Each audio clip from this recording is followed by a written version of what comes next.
Hello, this is Andrine, a Jewish American priestess, and today I am going to bring you a reading where we get to pick a flower, one of the buds that are blooming right now in my neighborhood, to bring us into our reading, whatever is calling you in today. And we're going to read about what is starting to unfold for you right now. And we're going to do readings with both the Nordic runes and the Hebrunes today. So the way we're going to start is you get to choose one of these three buds that is flowering right now. And choice number one is the red flowering currant. And this is what it looks like.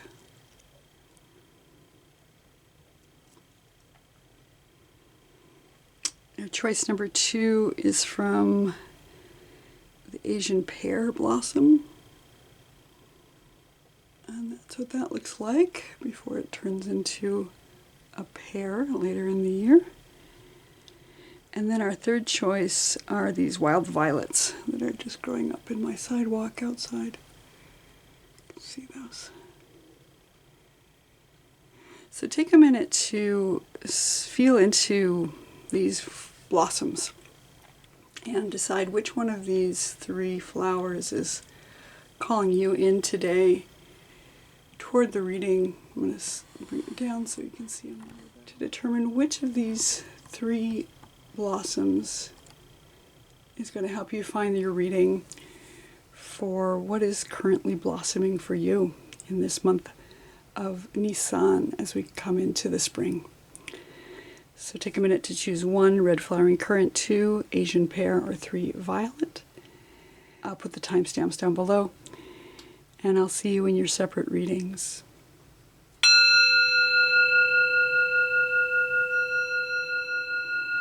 Hello, flower bud number one. Those of you who chose the red flowering currant, I don't know if you have these in the part of the world where you live. This is a native plant to the Pacific Northwest, and it makes this beautiful rosy red flower, and then later in the year it turns into these beautiful berries that are delicious for the animals and birds in our native fauna that live in this area of town. So we have these gorgeous red flowers coming in at this time of year.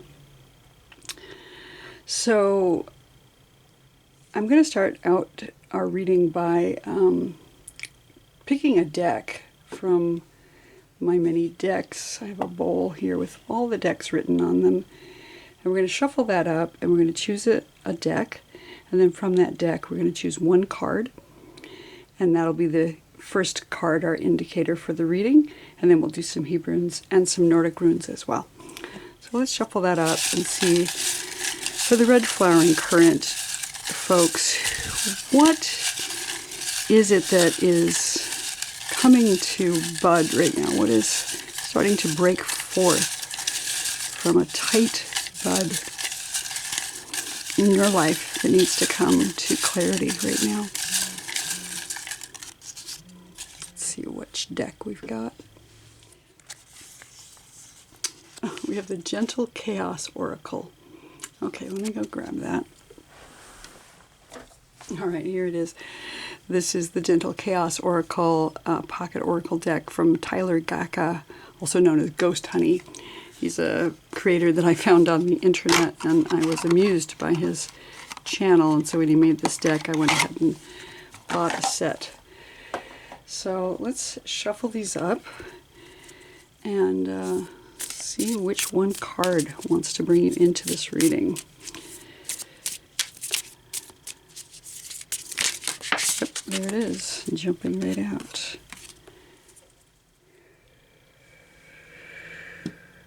All right. The card that you have, it's called Oscar's Wife. And she's a large woman.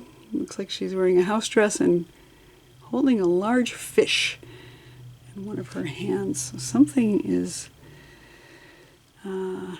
has been caught here for you. I wonder if he has anything to say about it in his booklet. Let's take a look. All right, Oscar's wife. Let's see what she has to say.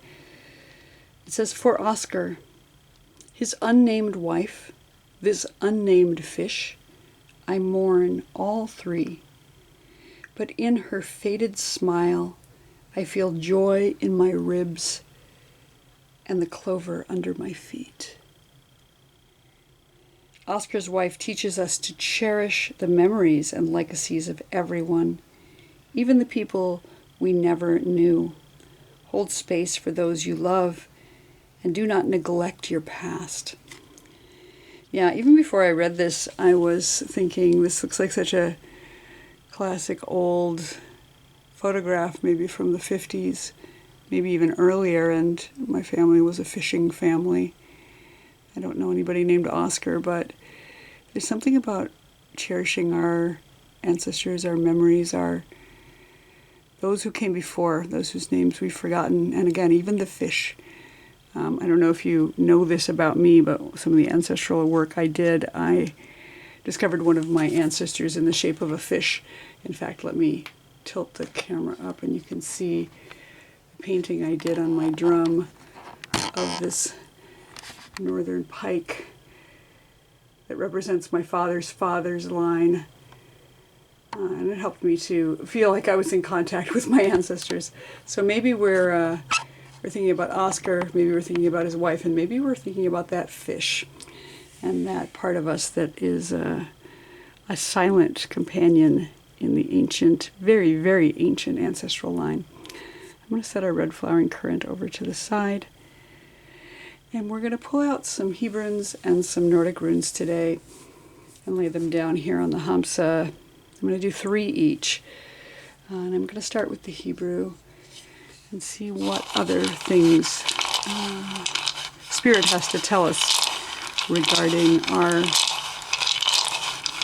unfolding or blossoming right now in this time of year. So on the very top of our reading, we have the letter Pear. In the center, we have the letter Bet.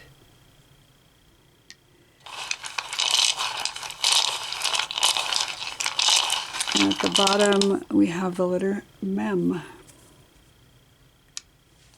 Nice. And then for the Norse runes, the Nordic runes, we do 3 as well. We're starting out at the top with the letter that means spirit.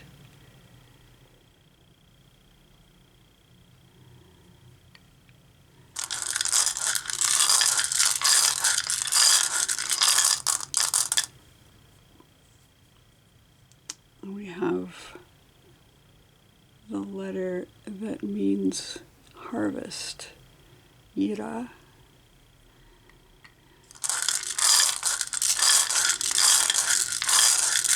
And then on the lower edge we have Fehu,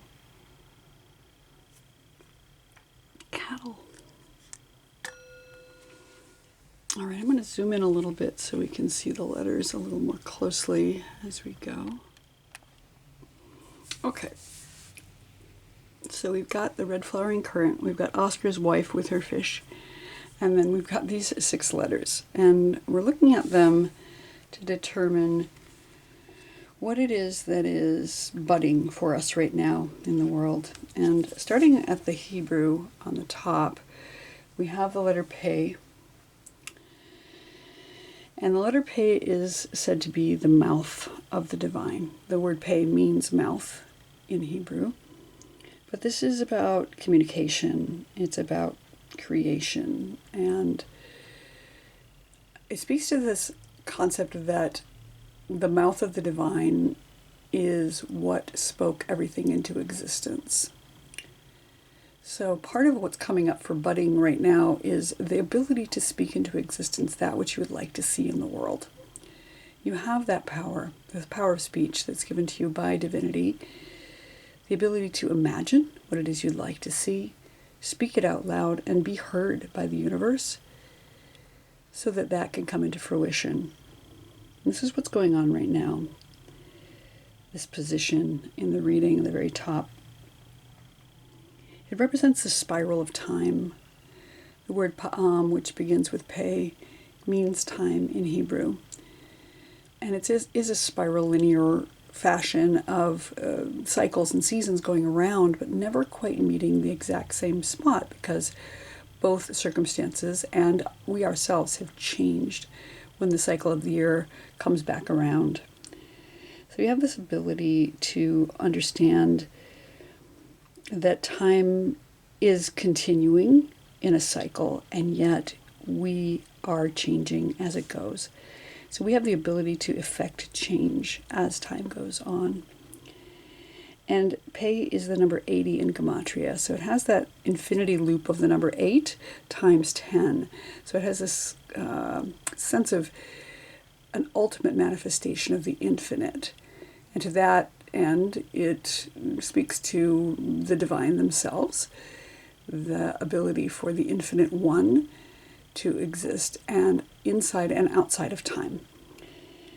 We have this divine manifestation creating through speech, our ability to create through speech, time continuing in a cycle, and the infinite ability and potential for everything to come into being.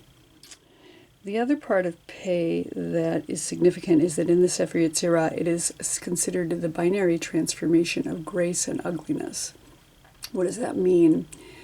Grace is something that is beautiful, and ugliness is that which is considered not beautiful. But as we know, through experience and just being in the world, that those things which appear to be ugly or not beautiful to the eye have inner beauty, and those which appear to be beautiful sometimes are quite ugly underneath the surface. And our admonition here in coming to balance with that continuum from beauty to ugliness and ugliness to beauty is being able to see the beauty in that which is perceived as ugly, and to recognize that there's ugliness beneath the surface of the beautiful. There is this, and in connection with speech, we can say that something is cursed or blessed, but our admonition is to find a way to bless that which we would like to see in the world into being, and to not bring about curses. If we can use our language and our speech to bless that which is perceived as less than, we can elevate it to a place of beauty. So what's happening right now, this budding, is that ability to open one's mouth, speak blessing rather than curses, to imagine what we'd like to see in the world, to speak things to be in a positive manner rather than saying, oh, I don't like this or that or the other thing. Say, this is what I would like to see in the world. Because when we curse something, we sort of call it in by naming it. And I think of that in terms of, even somebody like, Oscar's wife here, who is, maybe would not be perceived in our society as a beautiful character holding a fish which is, what is that? That's kind of stinky and nasty and horrible. But the beauty there is in the joy that she is there. She's preserved in this snapshot of history, of a time and place of absolute joy, having food, having the ability to provide for the family, for herself, and receiving bounty from the earth, even in what can be perceived as something that's not, the most beautiful thing that everybody might feel like. Coming up with a whole fish, it's one thing to receive a fillet in a restaurant, and it's another thing to have somebody present you with an entire fish that you have to deal with. But we have the ability to bless and understand the blessings that are coming to us here.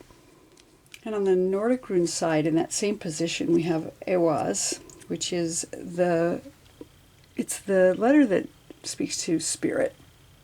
And it's sometimes seen as a horse, so riding forth climbing upon the spirit horse and riding it forward, but really tapping into that part of us that wants to get on that spiritual journey, trusting and heading forward into wherever we are being led by divinity.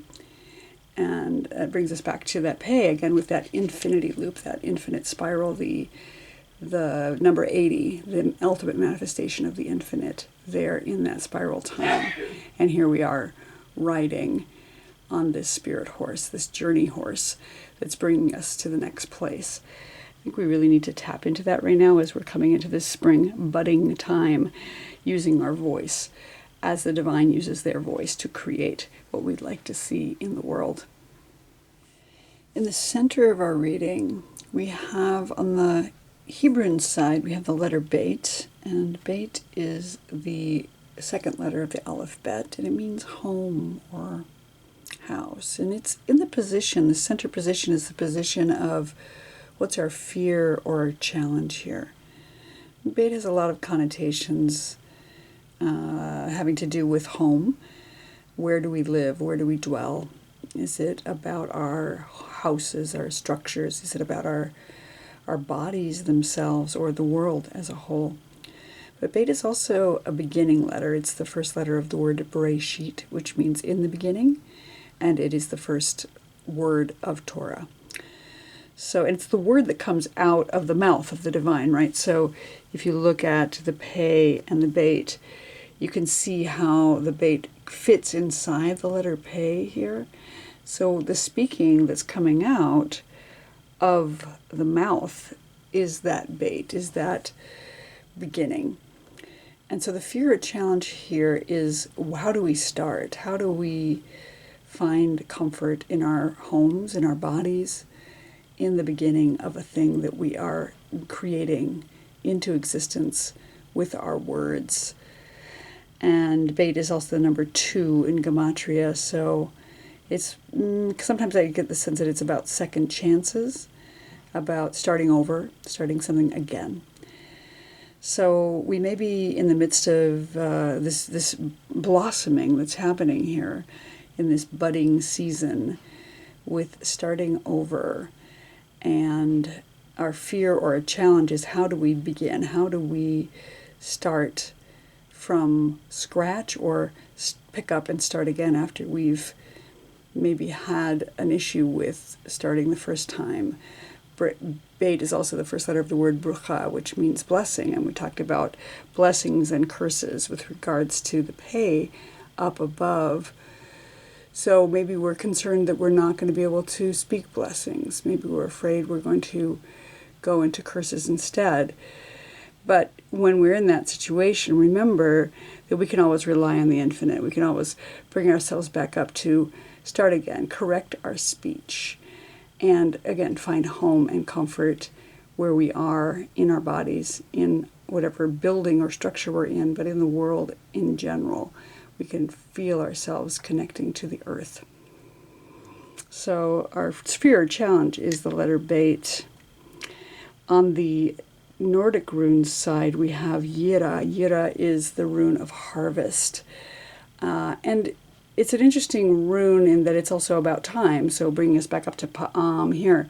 So time having elapsed. How much time is left? Have we wasted our time? This is the concern on the Nordic side, is we're on the spirit horse riding forward, but have we come to this place of harvest too soon or too late? Are we running out of time? Have we, again, not used our time appropriately?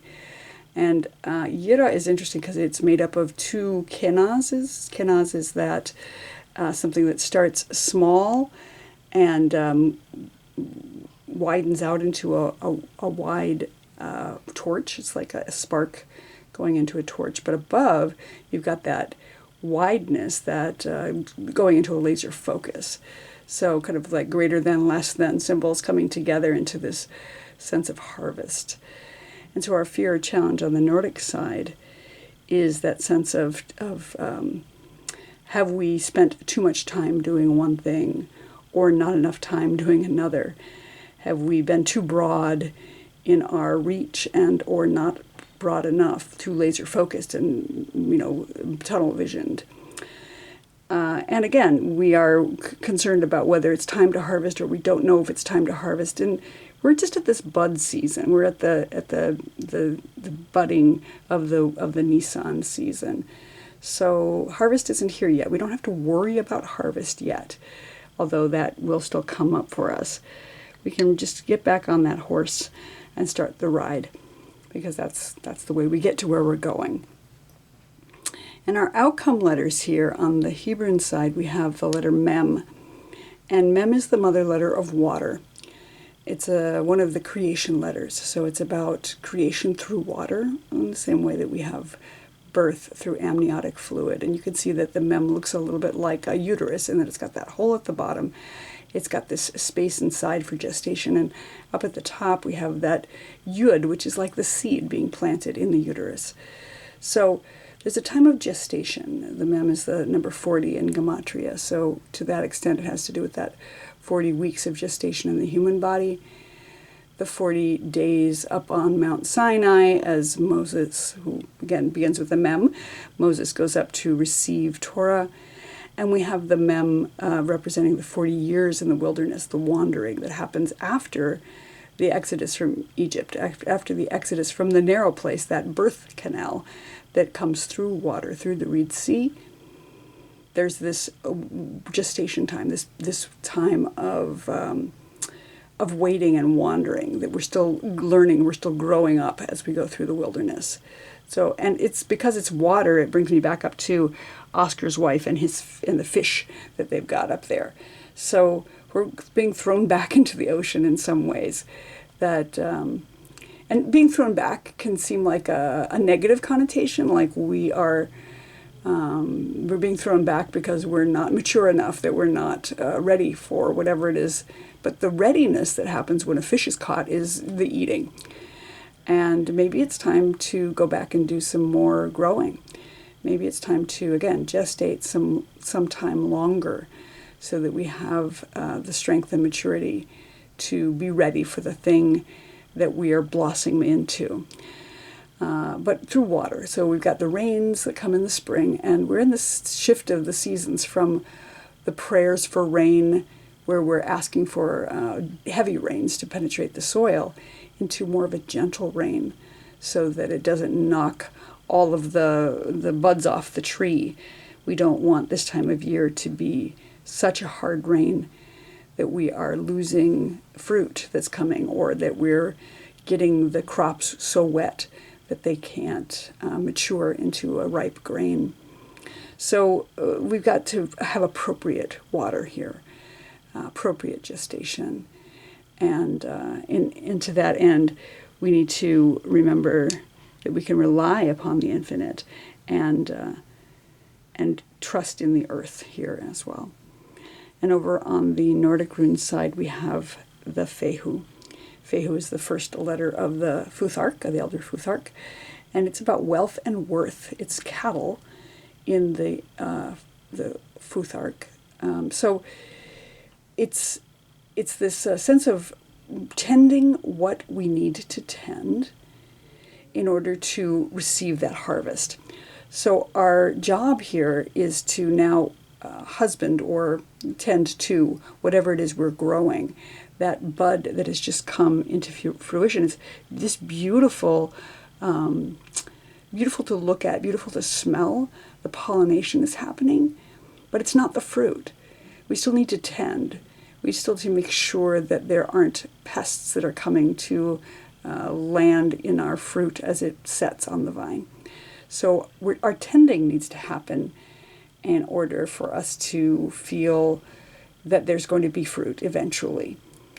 And whatever it is that we tend, and that can be something very tangible, like cattle, or like fruit, or like grain, or it could be something intangible, like friendship or love, or whatever it is that gives us a sense of richness in our life. It could be art. But our concern here is the outcome will be attending. And it's interesting because it's not again, it's not harvest that our outcome is not the harvest. Our outcome is the tending. Our outcome is the gestation. That at the top we have this speaking into existence that which we'd like to see, riding the spirit horse forward into some kind of journey that we're on. Our fear or concern is the beginning and the comfort in our own bodies and our homes and our earth right now. That's starting again. And our fear about whether the harvest will come or not, whether time has passed too long. And then our outcome is a gestation and a tending, a further tending. So we don't actually have a concrete item yet, because we are still in this bud time of year. We're still in the spring of the season. But through this budding, through this blossoming that's happening right at the springtime of year, remember to speak blessings rather than curses. Remember that you have the divine here, the infinite, that we have spirit to ride and to guide us through things, that we have another gestation coming, but it's not to worry about, not to worry. We have enough time. We have enough blessing. We have the earth supporting us, and we can lean into spirit in order to really feel that if we sit in a space of really listening and also speaking, taking the opportunity to speak what we'd like to see into the world. So for those of you who chose the red flowering currant today, this is your message about what is it that is blossoming for you right now. What are our fears or challenge, and how will this outcome look at the end of this season?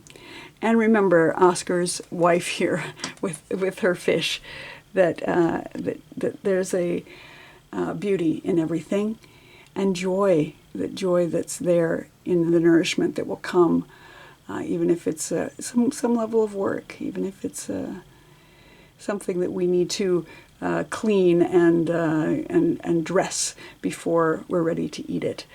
That fish is there for us, and the joy of having sustenance is here in the water as we come through. Thank you so much for listening. I hope you enjoyed this, and look forward to seeing you here next time.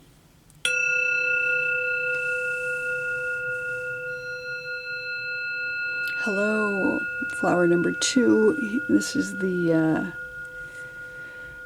blossoms that came from our Asian pear tree, which make the most delicious Asian pears. It's a white blossom with a lot of little tiny stamens in it, and they come in these bunches on each branch, so that if they all come to fruit, we have 4 fruits that are hanging off this one stem.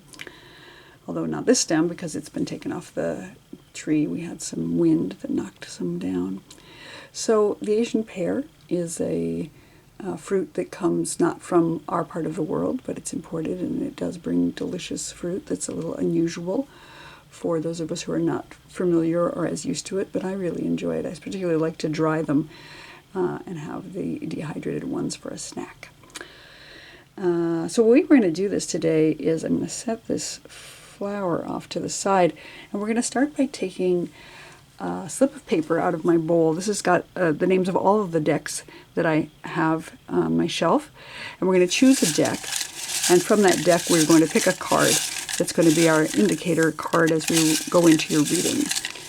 And we're going to look at the reading in terms of what is blossoming and budding, what fruits are setting right now for you in this season of spring. So let's pull out one of these slips of paper and see which deck your reading wants to have.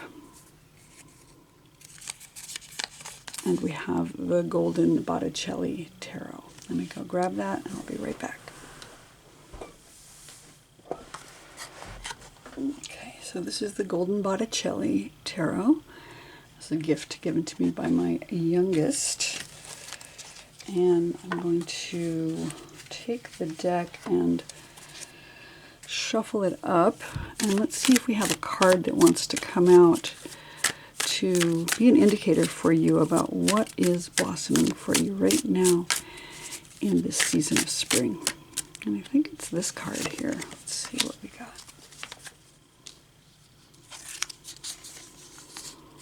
We have the Two of Cups. Very nice. Okay, so the Two of Cups, as you may or may not know, in the tarot represents love. And it's not necessarily romantic love, although it can be. Cups are all about emotions, flow, heart. And the Two of Cups indicates two people coming together with those cups full of emotion. It could be friendship, it could be partnership, could be a parent and child relationship. In this particular case, it looks like it's the angel and another character. I'm not sure. It doesn't necessarily. It could be Mary, I suppose, although Mary tends to be wearing blue on the outside and red on the inside. Red is the symbol of the carnal attitude, and blue is the symbol of the celestial. But we have this winged angel and a character here wearing a blue robe with the red over the top. And the angel's all red, interestingly. And they seem to be coming together in an embrace with their two cups up on pillars behind. But these pillars are made out of trees. I love that because we have the symbol of the Asherah, who is the divine feminine that dwells in the trees, and all this gold here, filigree behind us. And so Two of Cups is a lovely card of partnership of some kind, emotional partnership coming together, blossoming and budding in this season for you. Let me see if I can make this a little bit clear. I'm going to back it out slightly so we can see the card at the same time. Okay, so we're going to do 3 Hebrunes on the right side and 3 Nordic runes on the left side. And we'll start with the Hebrunes. We're going to pull those out.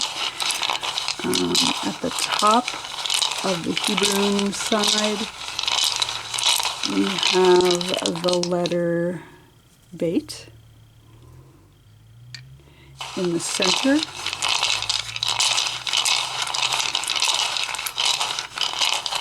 we have the letter Tav. And at the bottom,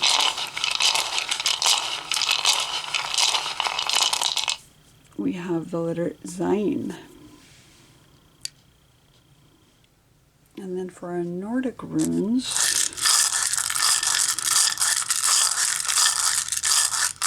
at the top we have the letter Pear.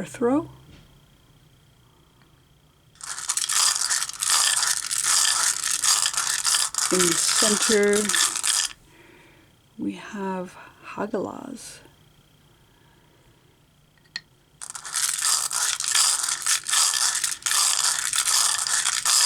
And at the bottom, Ingwaz. Okay. All right, so starting from the top on the Hebrew side, we're looking at what this position on the top is. What is currently the state that you're in? What is currently coming into bud or starting to blossom? And because we've got the Two of Cups here, there's some kind of partnership or relationship. And again, it could be a romantic partnership, but not necessarily. It could be a relationship with yourself. In fact, it could be your angelic self dealing with your human self, or a parent-child relationship, or a sibling relationship of some kind. But there's something that is coming to bud right now. And on the Hebrew side, we have the letter Bet. And Bet would also indicate this bud. It's the first letter of Torah, Bereshit, in the beginning. And it's the number 2, which is also appropriate for the Two of Cups here. So we've got the 2 here twice so far. And it's about, the Bet is about home. It's about where you live, and it's often seen as a structure. It could be a house, it could be a house of study, so it could be a teacher-student relationship as well, and or it could be an office building even. It could be a work relationship for that matter. Oftentimes I see the Bet as representing the body itself, because it's where do we dwell, and no matter where we are in the world, whether it's in a building or we're at work or wherever, we're always in our body. And so I think about Beit as being part of the body. So again, this could be a relationship with your body, could be a relationship with yourself, your spiritual self, with your physical self. It could be a relationship with you and the divine. And Beit is that binary transformation in the Sefer Yetzirah, the book of creation, between life and death. So there's a continuum between life and death, whatever that means. And Beit is that which represents that transformation from life to death and death to life. So something is up that's really essential. It's really essential about coming to life. And since we're in the springtime, again, trees are flowering and plants are breaking the earth to come up. This life is blossoming right now. Something is beginning. And again, this is the first letter of Torah, so in the beginning, Bereshit is right here. Beit is also the letter that rules over the day of Shabbat. So there's something about rest in here. Shabbat being the day of Saturday, and the day of rest. So we're coming into a place of comfort, a place of resting in our home, a place of becoming comfortable with ourselves, with another person, with the divine.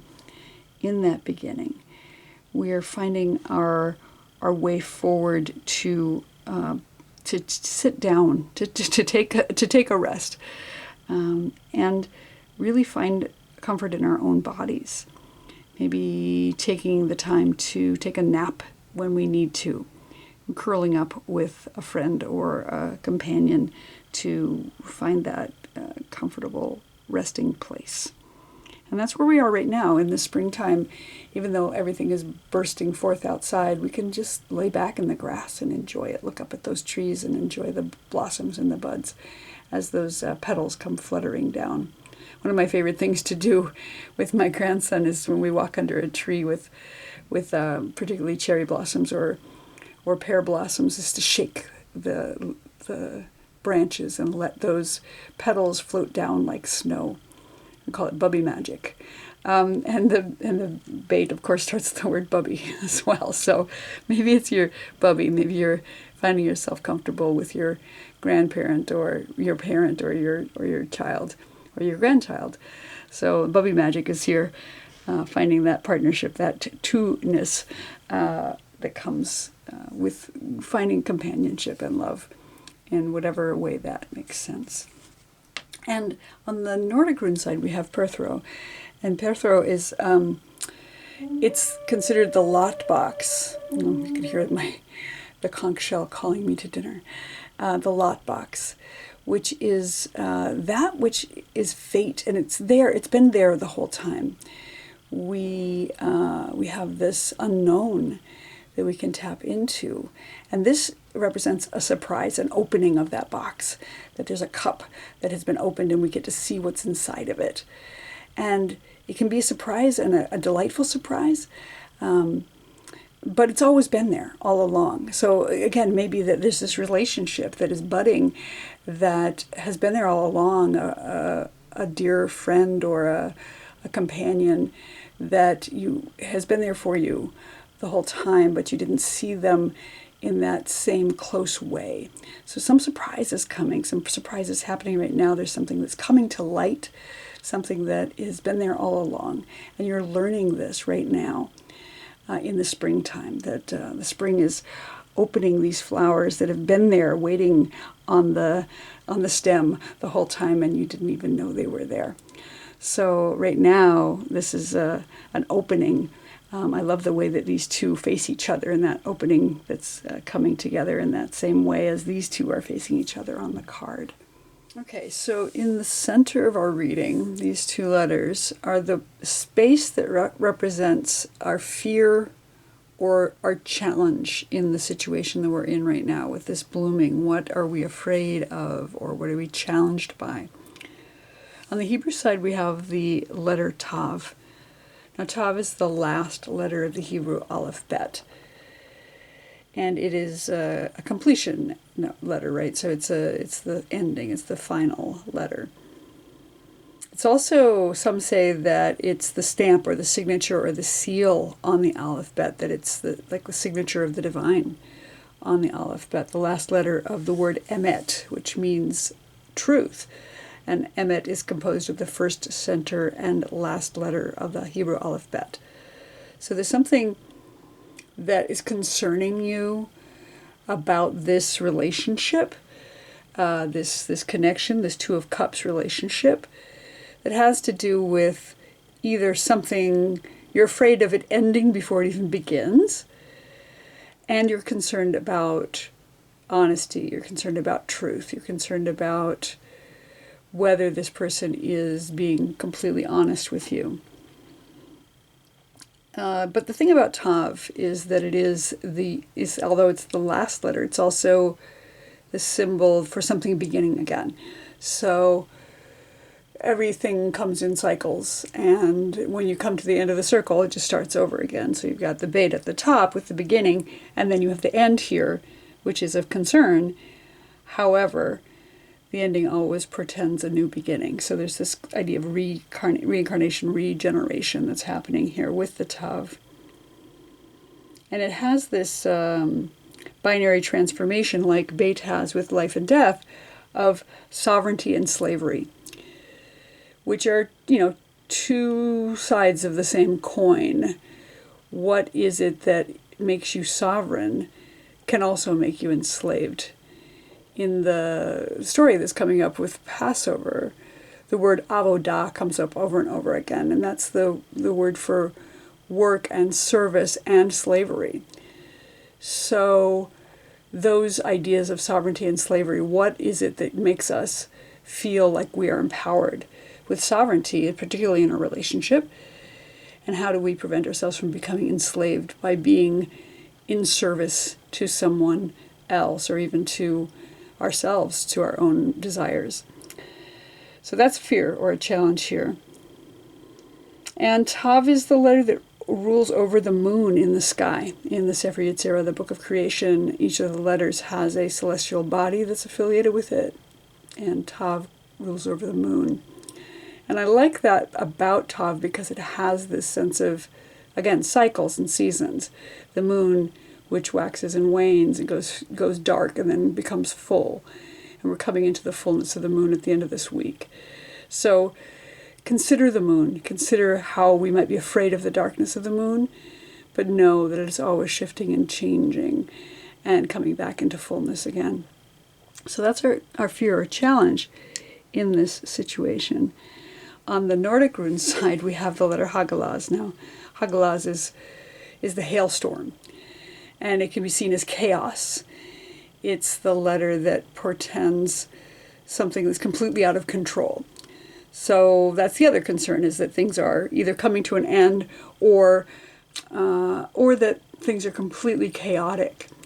But the thing about chaos is that, we don't have control over anything or anyone particularly, not even our own emotional selves. So it's worthy of being concerned about chaos reigning in the situation that we're dealing with here with this relationship. And at the same time, there's a wildness that's uncontrolled passion that can be also hidden here in the Hagalaz. So our fear or our challenge is, how do we wrestle with that sense of being out of control, being so wild that things get out of control. We don't necessarily need to fear it, but, we should be aware that chaos is possible. And when something comes to light, when we have the unknown being revealed, a lot of times that is chaotic. So our challenge here is, how do we ride through the weather of the hailstorm? Because hailstorms are storms. They come and they go, in the same way that these cycles and seasons go with the Tav. You've got something that is coming in with great force, possibly passion, and it's just weather, which means it will pass. And we need to have something, usually passion has the word pass right at the beginning of it. So we've got something that's coming in really, really hot or really cold in the case of ice and hail. But it will pass if we can ride through it, if we can just weather it, basically weathering the storm. So our fear or challenge is the Hagalaz. Then we come down to the final letters in our reading. And this position at the bottom is our outcome given the current circumstances, or possibly even our advice here. And on the Hebrew side, we have the letter Zayin. And Zayin is a sword or a scepter. So it's also about sovereignty. And in this case, it is the sovereign of the divine feminine, the Shekhinah, because it is the number 7 in Gematria, and that corresponds to the day of Shabbat. Also, going back up to the debate, we have Shabbat in here twice. But Shabbat in terms of the Shabbat bride, the one who is sovereign, the one who dwells within us. So we have this strength, this power here that comes with, again, another final letter. The 7 days of creation is wrapped up in the Zayin. So the final day of creation is here as in addition to the final letter of the Aleph Bet. So we have 2 endings, but they're endings that come into power. This is an ending that says we have come to a place of completion, a place of union, because on the 7th day we rest, and on the 7th day the Shabbat bride is welcomed in to her home. So really strong ending here, really powerful, grasping your sovereignty, coming into power, accepting and embracing the Shabbat bride as she arrives, and then coming to rest in the home with the Zayin here. Really beautiful ending on the Hebrew side. Similarly, on the Nordic rune side, we have Ingwaz. Ingwaz is Frey's rune. Frey is the fertility god. So it's about creation and abundance and sort of the seed planting. So Ingwaz is here saying we need to make what we can with the tools that we have. And it gives us this creative power that comes out of, after the chaos of the Hagalaz, of the hailstorm, we have the ability to create. We have been given all of this creative power from Frey and Freya. So really, really strong endings on both sides here. And a seed being planted, often creativity, this is like the male, masculine, yang energy of like a sperm, like a creation of life, in fact. So it can bring us back up to that bait with the life and death. So really, really, again, powerful endings here on both sides. So we've got this entire situation with a couple coming together of some kind. It could, again, be a romantic thing. It could be a family thing. It could be friendship, or, again, your own relationship with yourself. But it's strong, it's powerful, there's love there. And it could be your spiritual self with your carnal self, your earthly self, or your own relationship with the divine. Where you are right now is finding home, finding a beginning, finding a place of comfort in your own space, in your own body, and something being revealed, something opening up to you, something that's always been there, that you didn't know was there. And you're being able to see that now, whatever it is, this revelation that's coming to you in the form of this union. Our fear or challenge is the fear of the ending, the fear of something maybe being enslaved by something, but knowing that endings always portend new beginnings, the moon cycle here. The concern about the hailstorm, but riding that hailstorm through, weathering the storm so that we can come through to a place of peace on the other side. And then grasping our sovereignty, grasping onto that scepter or sword, and finding our way back up to rest with the Shabbat. And also creativity, coming into a place of creation. Now that we have weathered the storm, we've discovered what it was that was hidden, we've seen the chaos that can bring, and now we're planting a seed in order to grow whatever it is that's coming to you in this season, the season of the bud. So for those of you who chose the Asian pear blossom, this has been your reading for this month of Nisan, as it's coming into this springtime, and your partnership, whatever it may be. I hope that you find joy and comfort in that. And I will look forward to seeing you here next time.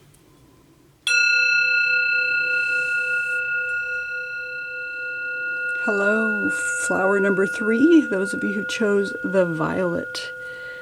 And here we have our beautiful violets. They were growing up through the cracks in the sidewalk outside, which, you know, they have jumped from the flower pot down into the stairs and are finding their way in the harshest of environments. And so I just love these little guys. They've got this gorgeous purple petal and then this little yellow inside. I don't know if you can see that. And these beautifully dark green leaves. Some of them are closing up for the night here as the sun goes down in my area right now. But the violets are these gorgeous little sweet smelling volunteer flowers all over the area right now. And they spread their seed very, very prolifically in this area. So that's what's budding right now, is this wide-spreading, wide cast of something that is beautiful and again, wild, showing up this time of the spring. So that's your first message for today, is these wild, prolific flowers are coming to you. So the way we're going to start this reading today is we're going to reach into the bowl. I have a bowl of all of the decks of cards I have written on slips of paper. And I'm going to shuffle them up, and we're going to try to find you a deck that wants to come out. And from that deck, we'll pull one card to be a significator today for your reading. So let's shuffle these up and see what's blossoming for flower number 3, the violets, today. And I'll pull out one deck. And I think it's going to be this one. Let me grab onto my finger here. Okay, let's see what we have. And we have the Netivot Wisdom Oracle. This is from Kohenet, Ketzirah, one of the Hebrew priestesses. I'll go get that deck and we'll be right back. All right, here's our deck, the Netivot Wisdom Oracle by Kohenet, Ketzirah, HaMa'agelet. And let's open that up and take the deck out. It's a beautiful deck. Just came out last year. And we'll shuffle that up and see which card comes out. It's not exactly a tarot deck. It has its own set of suits and different Netivot, which are the priestess pathways. Let's see which one wants to come out today for you to guide us on our way. And I think I see this one. That's the one that wants to be coming out. Okay. The Edutainment. This is the Sacred Fool. And this particular card says, use laughter to reveal deep truths. Edutainment.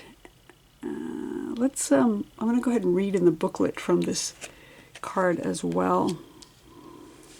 Okay, so the Edutainment is the one who brings laughter to reveal these deeper truths. And this particular card is the vessel card, which is the container for this particular priestess pathway.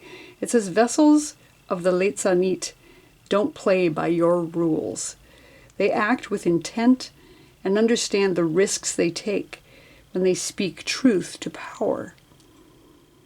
They call on all those ancestors who were forced to play the fool or simply survive, and draw on their power to shake up conventional wisdom and broken truths when new possibilities need to emerge. The Hebrew on the wall in this card is from Genesis 21:6, when Sarah says, Goddess has brought me laughter. The Edutainment. Okay, so we've got some laughter coming in. This is what's budding for you right now, this ability to use laughter to reveal deeper truths and speaking truth to power, which is an important factor right now in our society. Next, we're going to take some Hebrunes and some Nordic runes, and we're going to lay them down. We're going to do 3 on either side. We're going to start with the Hebrew. And I'm going to shuffle these up and pull out 3 Hebrew letters.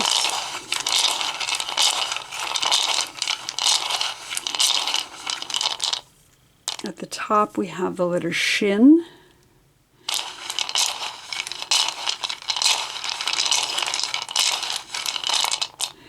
In the center we have the letter Lamed.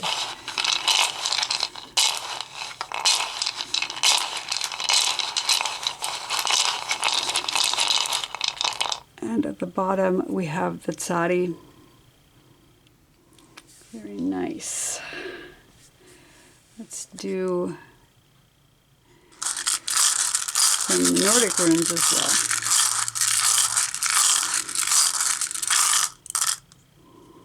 At the top we have Berkana.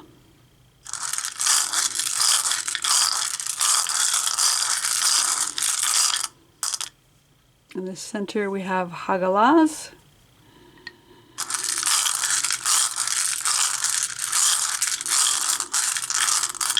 And at the bottom we have Ewaz. One thing I like about your reading so far is that you have this idea of wildness in it. So the wild violets who are spreading their seed and doing what they want to do regardless of what anybody else wants them to do. You have the late Sanit speaking truth to power and mocking life in order to reveal deeper truths. Really lovely theme here.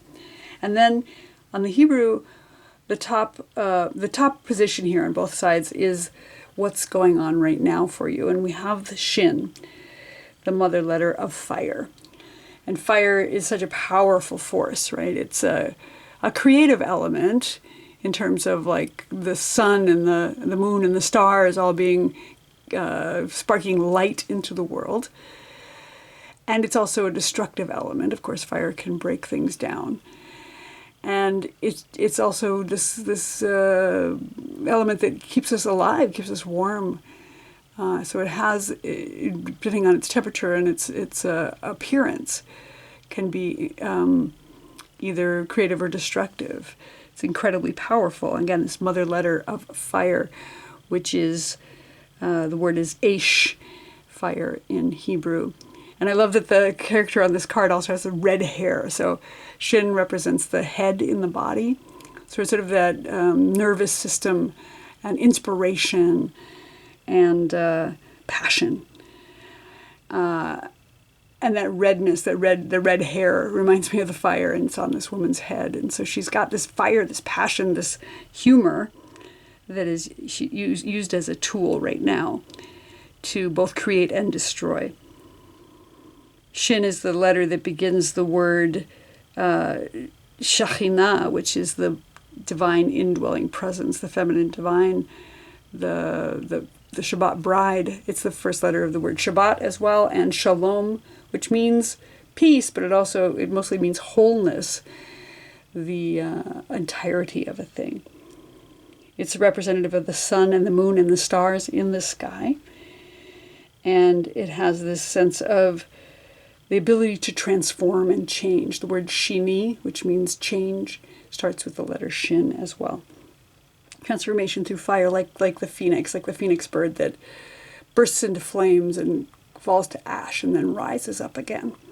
So there's a huge amount of change and fire coming in right now in terms of what you can do to bring about change in your life. This budding, this bursting forth with full flame is really up right now. And I love that it's part of the nervous system, the head, the brain, that passion and inspiration, the idea of spirit on fire. So we've got here this brightness, this lightness, summer in the sky, heat coming in. And of course it's spring right now, so we've got some days that are pretty sunny and bright, and then they shift to rain as well. But Shin promises heat and warmth and passion coming in. And laughter, I think, too, because we've got this idea of the late Sanit, who has got that red hair and that wit, that sparkling hot wit that's coming in as well. That's what's going on right now, and it's a beautiful symbol for this moment in your life. On the Nordic rune side, we have Berkana, and Berkana represents the birch tree. And birch is all about spring, birth, new beginnings, family of origin stuff as well. It's like birth. Oh, interesting. So then my chime just went off, and that chime is a random reminder that the divine is here. And when I hear it, when I'm doing a reading, it always says to me that is important. So with the Berkana here, saying there's some new beginning, something is being born, something having to do with family and family of origin. Maybe there's an actual literal birth coming in this spring. Something is passionately being created. And Berkana is this evergreen, this bright green springtime plant, this tree, right? Of course, Berkana is the birch tree.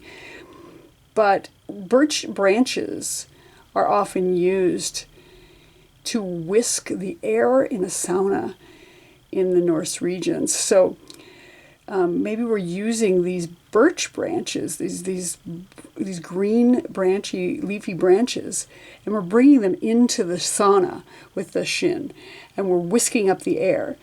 We're using those bright green branches to stir things up, like the Leitzanit does, the one who's making light of the serious in order to reveal more truth. And it brings things to light. It brings birth into the world by showing us through whisking around those fresh green branches that the heat gets stirred up, and it makes things even more intense in a really lively way. It brings blood to the surface of the body, and that brings about healing. So something up right now with the whisking of the branches and the heat all coming together. In the center, this position in the reading is what's our fear or our challenge right now. And on the Hebrew side, we have the letter Lamed. And Lamed is the letter that begins the word Lev. It also begins the word Leitzanit. So Lev is heart, or heart-mind. And in the ancient times, the heart and the mind were not considered separate entities. They were considered both part of the same kind of organ system, that you would hear or feel with your heart and your mind at the same time. And the Leitzanit is somebody who can, again, reach in to their heart and make light of something in order to bring it, bring that wit out and bring that to light. Lamed is about aspiration. Shin is about inspiration. Lamed is about aspiration, so reaching up. Lamed is the one letter that reaches above the line in Hebrew. And it has this connotation of teaching and learning, the limud v'lamed. We learn something from a teacher, and then we turn around and teach it to another in order to understand it more carefully. And Lamed represents the intestines in the body. So it's got this sense of digestion. We take something into ourselves, we learn something either spiritually or intellectually or emotionally, and then we digest it, we discern it. And our intestines are that part of us that can extract nutrients and put them into our bodies for use, and then excrete whatever isn't useful. So it's taking in, discerning what's valuable, and releasing that which is not useful.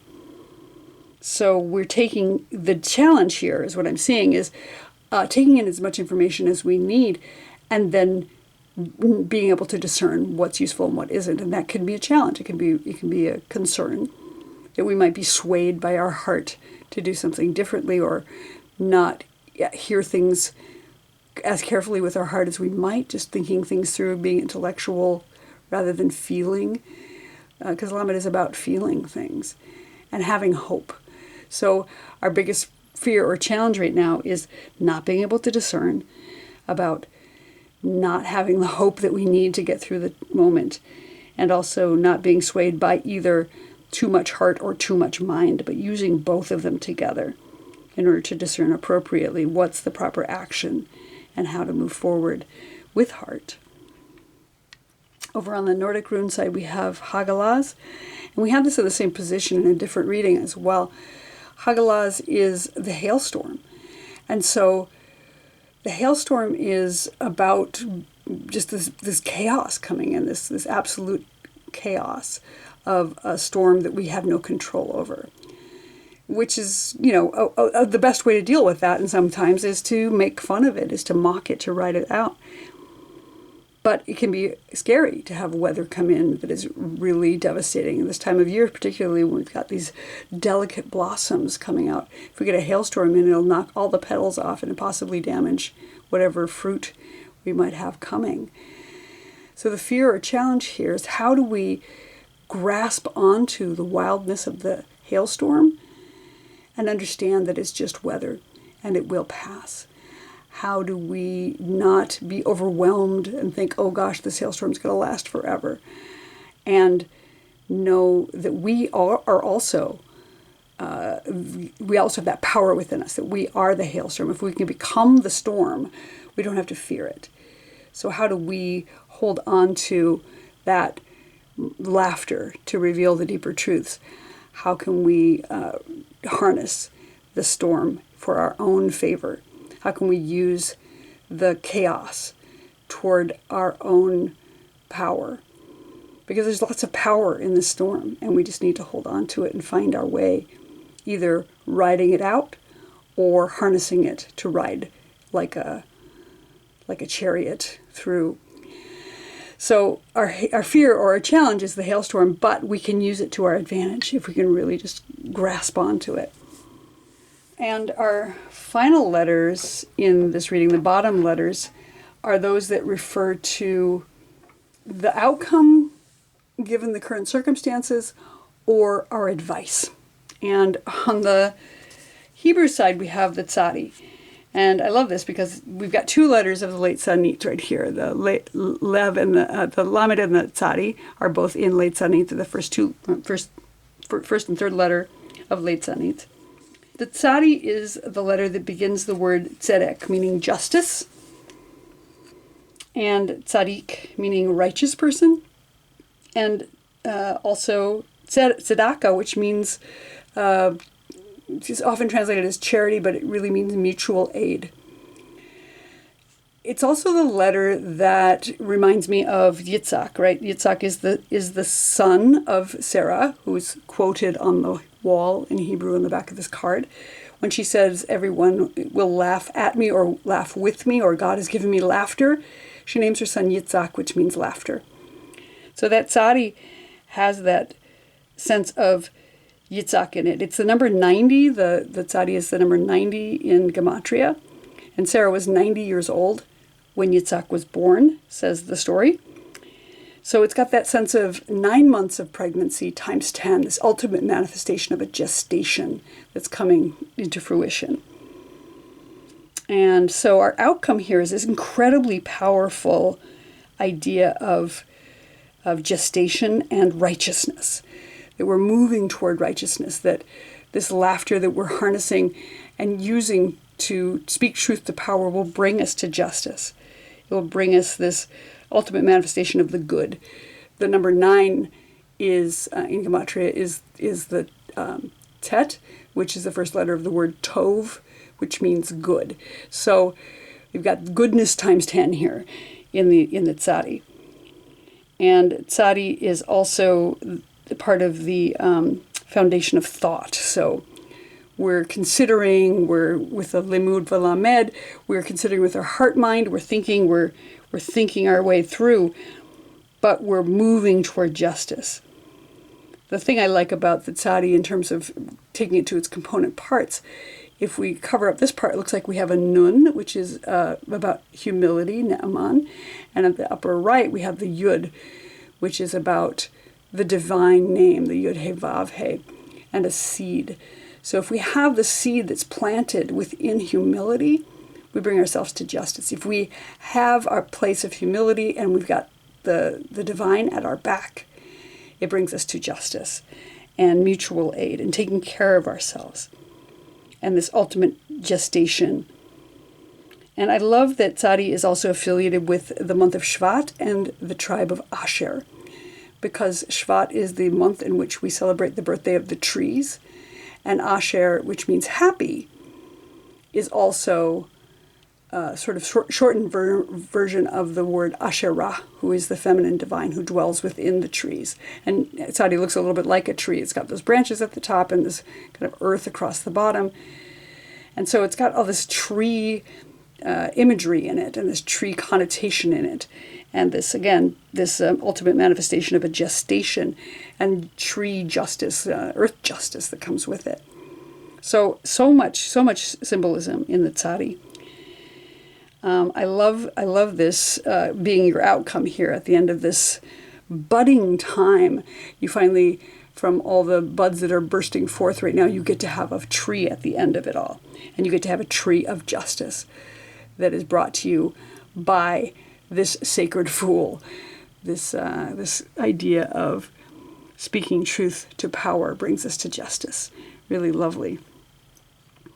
And then on the Nordic rune side, we have the Ehwaz. And Ehwaz is sometimes seen as the horse. But it's spirit. It's riding the spirit forward on a journey.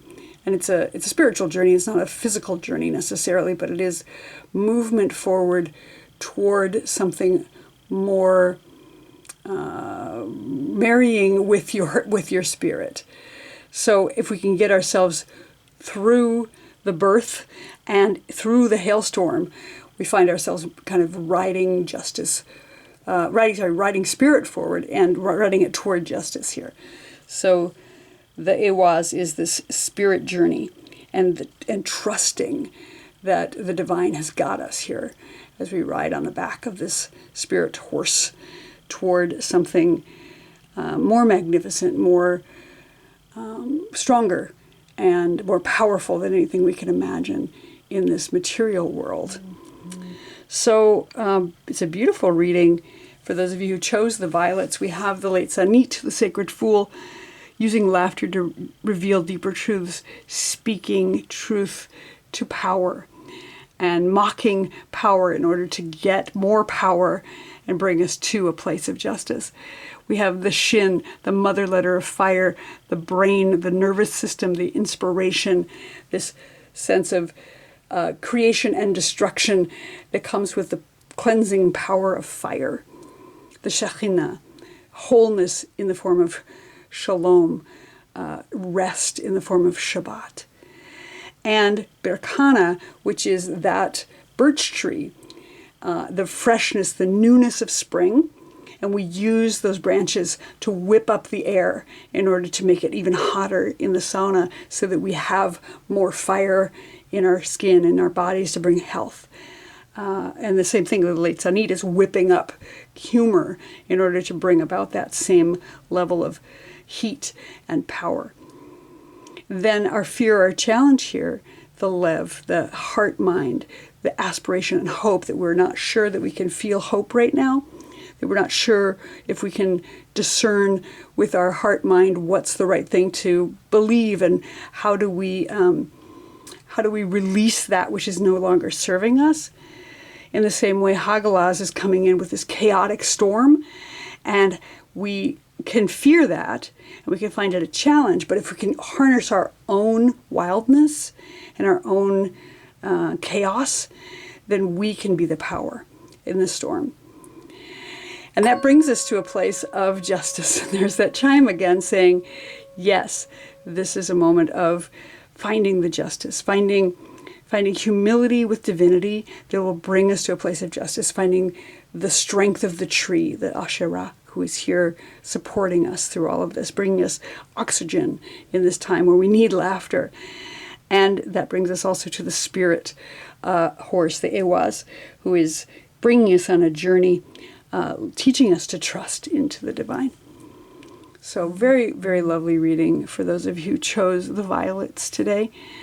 I hope your spring is blossoming as it should, and that you are finding beauty and laughter and justice in all things coming to you. I hope you enjoyed this reading. If you did, please like and subscribe, and I will look forward to seeing you here next time.